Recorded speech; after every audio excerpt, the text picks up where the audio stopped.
कार्यक्रम में उपस्थित डॉक्टर कर्ण सिंह जी, मुजफ्फर अली जी, मीरा अली जी, अन्य महानुभाव, देवी और सज्जनों, आज जहान खुसरो में आकर मन खुश होना बहुत स्वाभाविक है। हजरत अमीर खुसरो जिस बसंत के दीवाने थे, वो बसंत आज यहाँ दिल्ली में मौसम है ही नहीं, बल्कि जहान खुसरो के इस आबो हवा में भी धुला हुआ है। हजरत खुसरो के शब्दों में कहें तो सकल बन फूल रही बरस सरसों, सकल बन फूल रही सरसों, अम्बवा फूटे टेसू फूटे, कोयल बोले डार डार। यहां माहौल वाकई कुछ ऐसा ही है। यहां महफिल में आने से पहले अभी मुझे तह बाजार घूमने का मौका मिला। उसके बाद बागे फिरदौस में कुछ साथियों से भी अलब जलब दुआ सलाम हुई। अभी नजरे कृष्णा और जो विभिन्न आयोजन हुए, असुविधा के बीच कलाकार के लिए माइक की अपनी एक ताकत होती है, लेकिन उसके बाद भी प्रकृति के सहारे उन्होंने जो कुछ भी प्रस्तुत करने का प्रयास किया, शायद उनको भी थोड़ी निराशा हुई होगी। जो लोग इस आनंद को पाने के लिए आए थे, उनको भी शायद निराशा हुई होगी। लेकिन कभी कभी ऐसे अवसर भी जीवन में बहुत कुछ सीख दे करके जाते हैं। मैं मानता हूं आज का अवसर भी हमें सीख दे करके जाएगा। साथियों, ऐसे मौके देश की कला संस्कृति के लिए तो जरूरी होते ही हैं, इनमें एक सुकून भी मिलता है। जहान खुसरो का ये सिलसिला अपने 25 साल भी पूरे कर रहा है।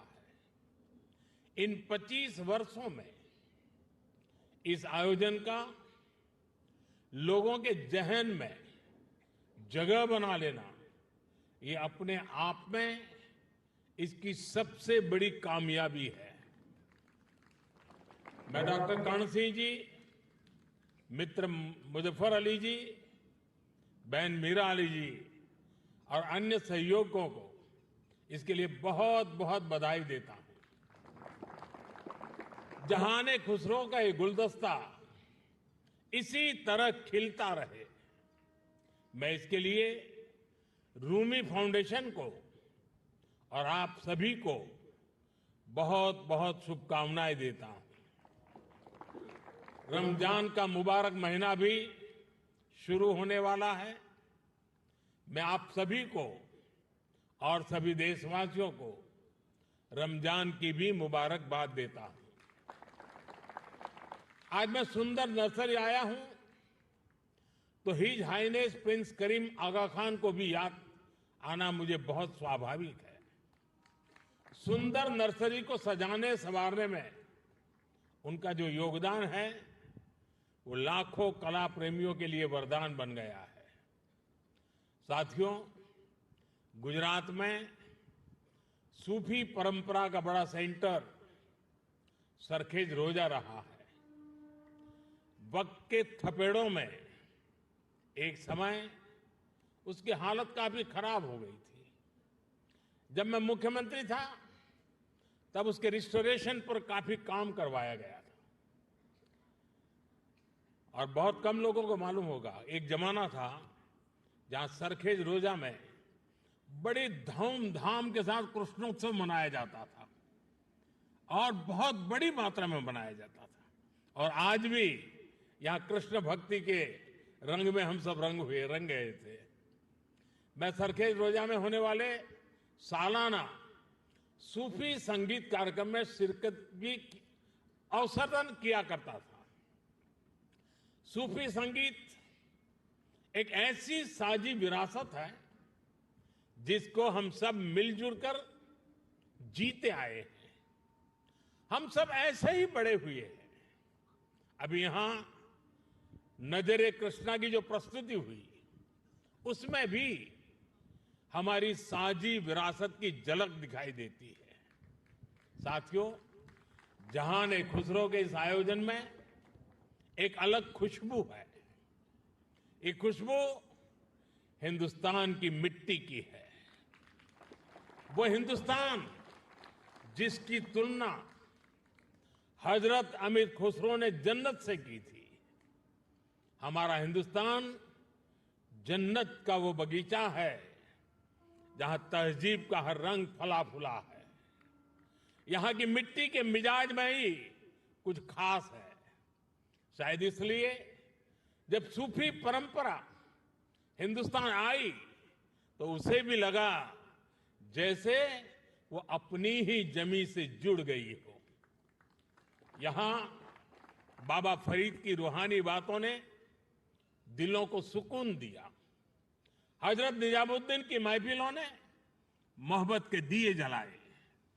हजरत अमीर खुसरो की बोलियों ने नए मोती पिरोए और जो नतीजा निकला वो हजरत खुसरो के इन मशहूर पंक्तियों में व्यक्त हुआ। बन के पंछी भय बावरे, बन के पंछी भय बावरे, ऐसी बिन बजाई सांवरे, तार तार की तान निराली, जुम रही सब वन की डारी। भारत में सूफी परंपरा ने अपनी एक अलग पहचान बनाई। सूफी संतों ने खुद को महज मस्जिदों या खानकाहों तक सीमित नहीं रखा। उन्होंने पवित्र कुरान के हर्फ पढ़े तो वेदों के स्वर भी सुने। उन्होंने अजान की सदा में भक्ति के गीतों की मिठास को जोड़ी और इसलिए उपनिषद, जिसे संस्कृत में एकम सत विप्राहा बहुधा वदंती कहते थे, हजरत निजामुद्दीन औलिया ने वही बात हर कौम रास्त राहे दिने व किबला गाहे जैसे सूफी गीत गाकर कही। अलग अलग भाषा, शैली और शब्द, लेकिन संदेश वही। मुझे खुशी है कि आज जहान खुसरो उसी परंपरा की एक आधुनिक पहचान बन गया है। साथियों, किसी भी देश की सभ्यता उसकी तहजीब को स्वर उसके गीत संगीत से मिलती है। उसकी अभिव्यक्ति कला से होती है। हजरत खुसरो कहते थे, भारत के संगीत में एक सम्मोहन है, एक ऐसा सम्मोहन कि जंगल में हिरण अपने जीवन का डर भूलकर स्थिर हो जाते थे।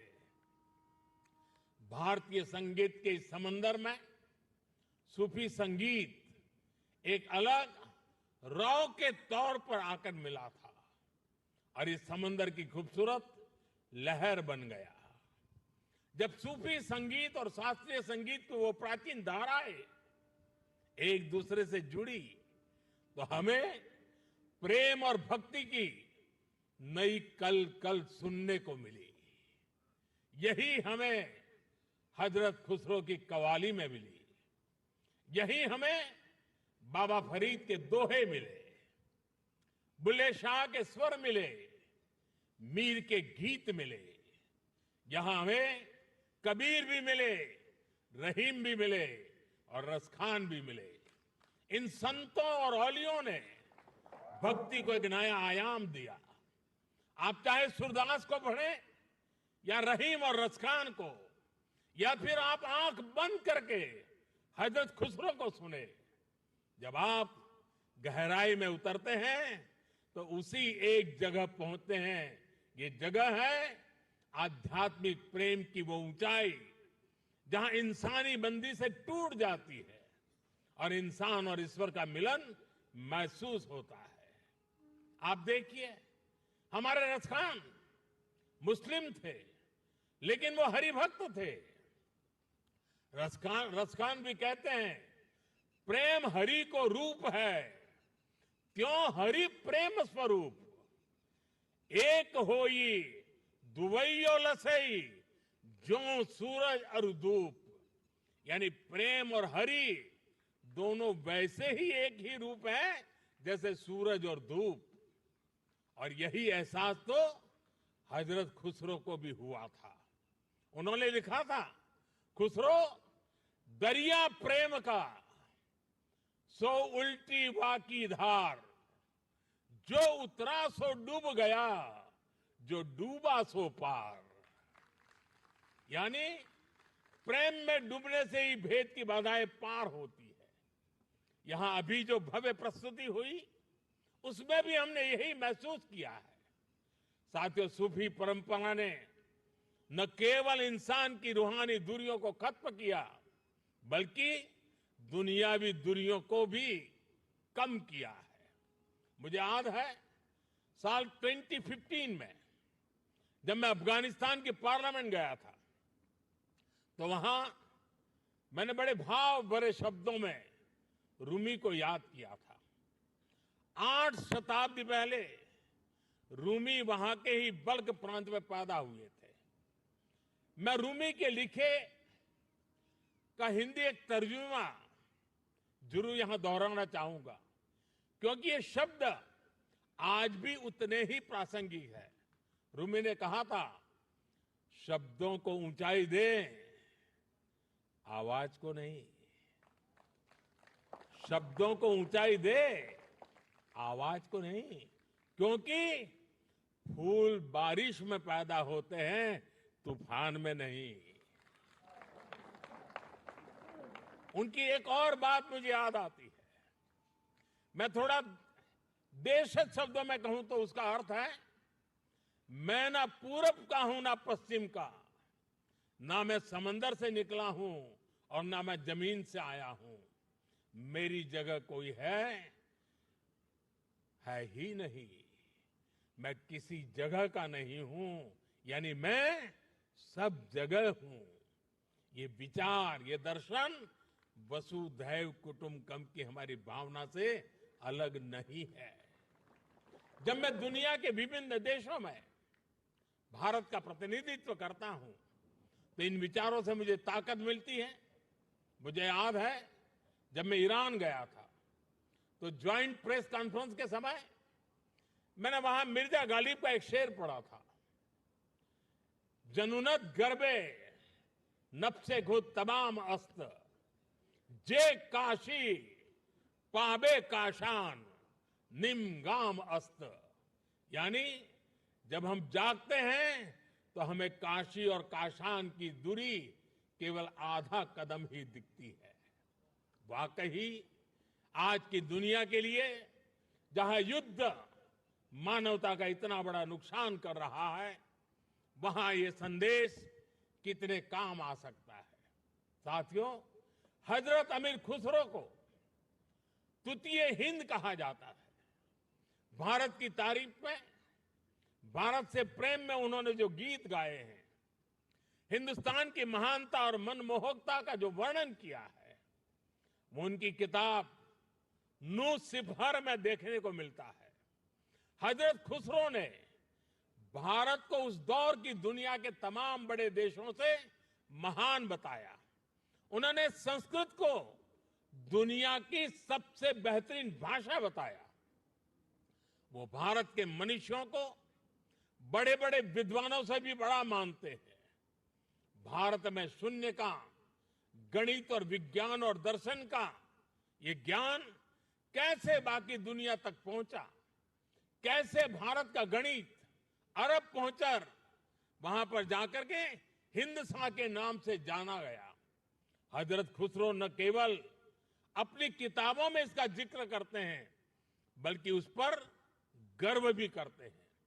गुलामी के लंबे कालखंड में जब इतना कुछ तबाह किया गया, अगर आज हम अपने अतीत से परिचित हैं तो इसमें हजरत खुसरो की रचनाओं की बड़ी भूमिका है। साथियों, इस विरासत को हमें निरंतर समृद्ध करते रहना है। मुझे संतोष है जहां खुसरो जैसे प्रयास इस दायित्व को बखूबी निभा रहे हैं और अखंड रूप से 25 साल तक ये काम करना ये छोटी बात नहीं है। मैं मेरे मित्र को बहुत बहुत बधाई देता हूं। मैं एक बार फिर आप सभी को इस आयोजन के लिए बधाई देता हूं। कुछ कठिनाइयों के बीच भी इस समारोह का मजा लेने का कुछ अवसर भी मिल गया। मैं इसके लिए मेरे मित्र का हृदय से आभार व्यक्त करता हूं। बहुत बहुत धन्यवाद, बहुत बहुत शुक्रिया।